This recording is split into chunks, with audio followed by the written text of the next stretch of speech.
The Scottish Government will take over the responsibility for carers allowance later this summer.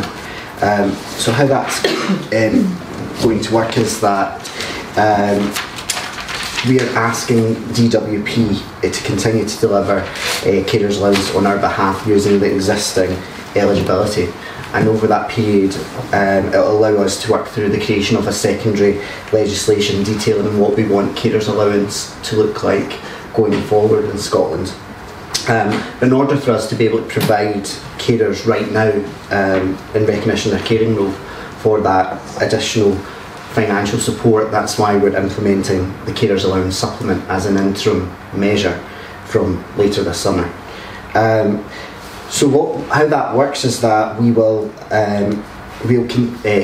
DWP will continue to pay the carers allowance, and Scottish Government, Social Security Scotland, will pay the carers allowance supplement. To make this happen, we've entered into an agency agreement and a service level agreement with DWP, so that allows us to have access to knowing who the recipients of carers allowance are in Scotland, and ensuring that they will continue to deliver the carers allowance aspect until we take over carers allowance fully within this parliamentary term, as Miriam said.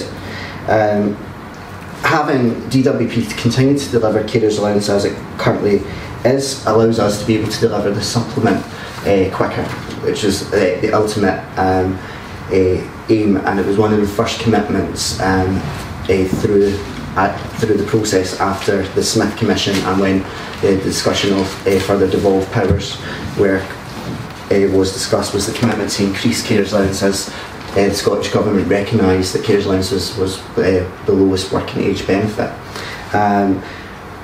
What we're doing within our policy remit is we're working with a range of stakeholders, and particularly national carer organisations, and we have quite a few advisory groups, such as the Carer Benefit Advisory Group, which has membership such as Carers Trust, MECOP, Carers Scotland, who all take part in those discussions to help us also think about not only the delivery of carers allowance supplement, but what carers allowance could look like in the future.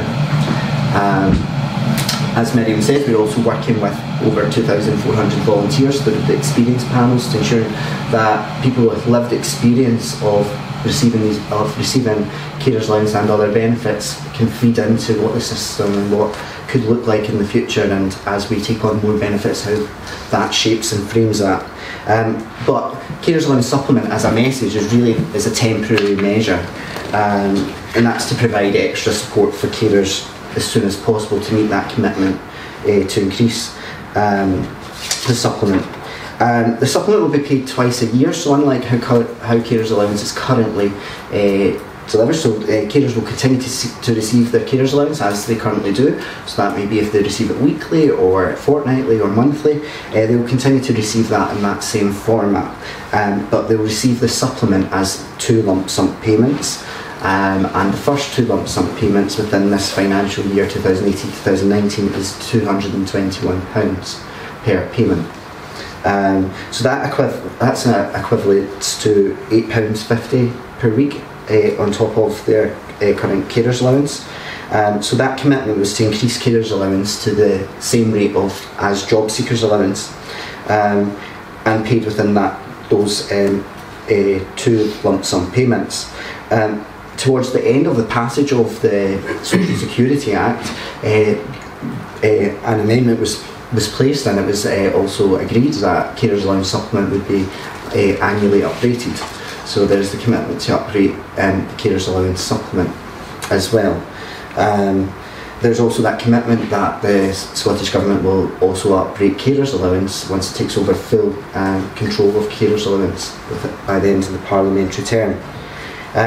But because we are dependent on DWP data for who's receiving carers allowance, that's one of the aspects of why it was decided as 2 6-month payments, is that through the agency agreements and the service level agreements, we will receive a list of all the carers in Scotland who are in receipt of carers allowance, and we will make the 2 lump sum payments on qualifying dates.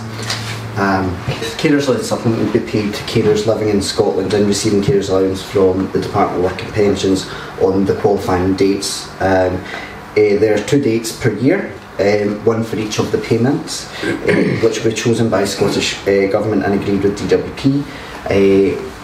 And those dates have not been set, as I said earlier. So living in Scotland is defined by residence at a Scottish postcode. So all carers living in Scotland who receive carers allowance on the qualifying date will receive the payment. It is based on their residency, not the residency of the cared for person. As we said, we're being provided with a list of, well, we're provided DWPA with a list of Scottish postcodes, and they'll inform us on that set date of who is in receipt of carers allowance for each of those payments. And ultimately, carers who have an underlying entitlement, as I said, won't receive the supplement currently.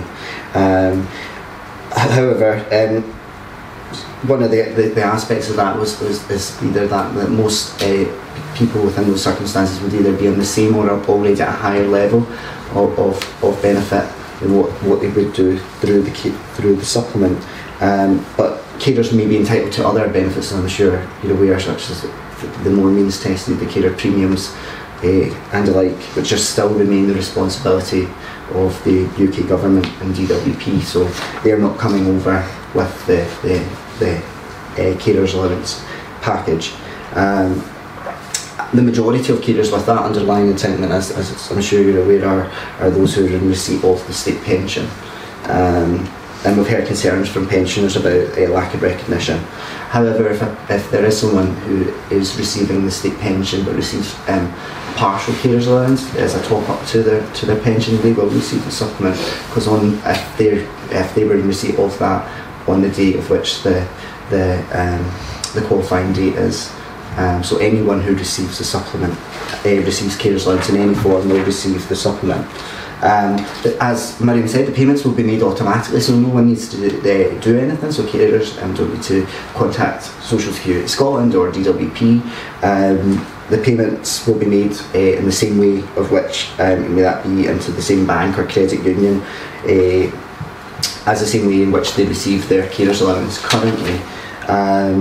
We'll be running a range of communication campaigns in advance of the supplement going live, so this will commence a week before the first payments. So they should receive a letter from Social Security Scotland, and perhaps also from DWP to inform them of the carers allowance supplement is coming. People will be notified in writing. Payments will be made in batches. This is one of the things that I've highlighted before. So it's not that on a specific date everyone in Scotland will receive the supplement on the same date. It's being phased out over a number of weeks, and on their letter they'll be informed of who to contact if they haven't received the supplement by a specific date, to get in touch.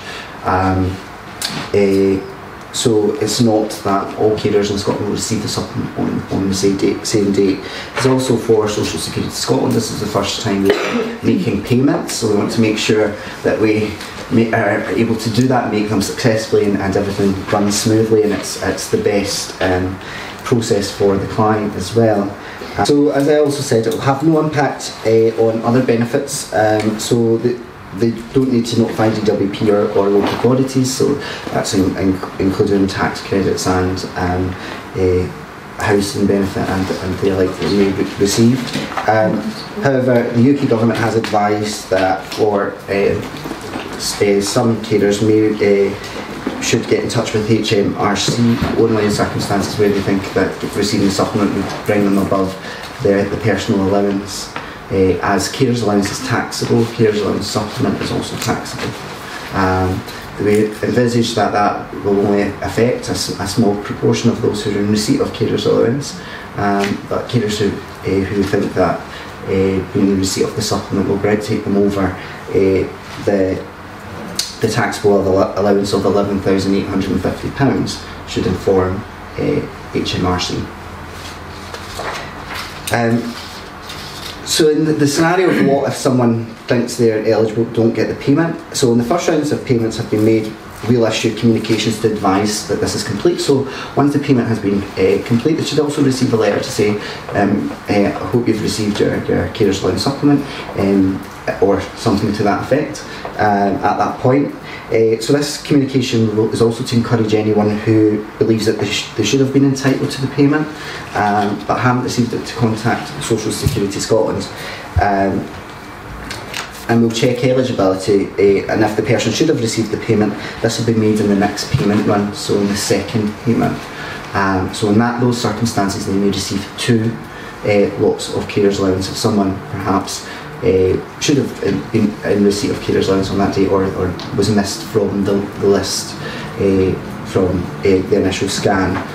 So they will receive 2 lump sum payments, so that would be the £442. And that's also the circumstances for anyone who has had their carers allowance froze, and then if there has been a backdated decision that they were entitled to carers allowance on that date. What will happen is when we get the list from DWP, and we'll recognise that they should have been on the original list, and perhaps they will receive the double payment as well at the next payment round.